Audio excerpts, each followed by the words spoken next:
Barasat station থেকে এবারে যাচ্ছি 11 নম্বরের দিকে, কারণ 11 নম্বরে রয়েছে সন্ধানী ক্লাব, যেটার এবছরের থিম হচ্ছে মায়াপুরের ইস্কন মন্দির। আমরা আপাতত রেল লাইনের সাইড দিয়ে এভাবে হেঁটে যাচ্ছি, সোজাই 11 নম্বরটা পড়বে।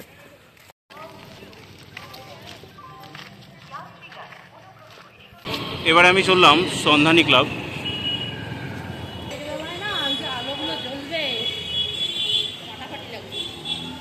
11 নম্বর রেলগেট ক্রস করে এখন চলে এসেছি সন্ধানী ক্লাবের সামনে। এখান থেকেই মণ্ডপটা দেখা যাচ্ছে, আর ভিড় তো রয়েছে অনেকটাই।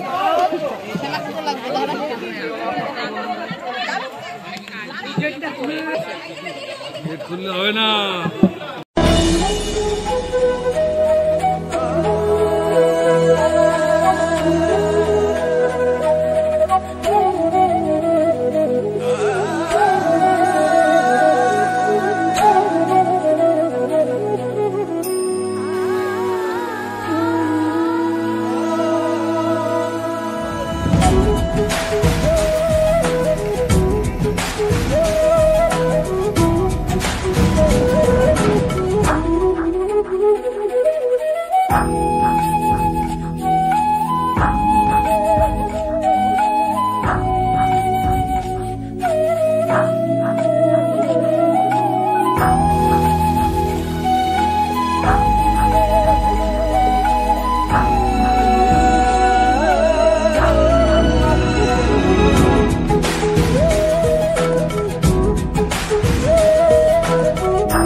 এখানে রাখা রয়েছে জগন্নাথ দেবের মূর্তি, আর এনারা এখানে কীর্তন করবেন, যেটা আপনারা রাতে এলে লাইভ দেখতে পাবেন।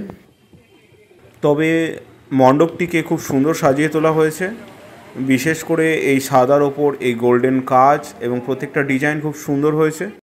যেহেতু আমি কালী পুজোর আগের দিন এসেছি, তাই প্রতিমা এখনও কমপ্লিট হয়নি।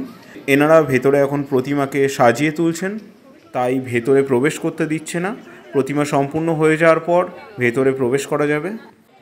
মণ্ডপ থেকে বেরোনোর পথে দেখতে পাচ্ছি লাইটগুলো সব জ্বালিয়ে দিয়েছে, যেহেতু সন্ধ্যা নেমে আসছে।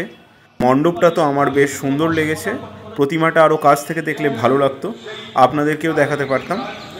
তো যাই হোক, আপনাদের এই মণ্ডপটা কেমন লাগলো কমেন্টে অবশ্যই জানাবেন। তো আপনাদের সাথে দেখা হচ্ছে পরের ভিডিওতে।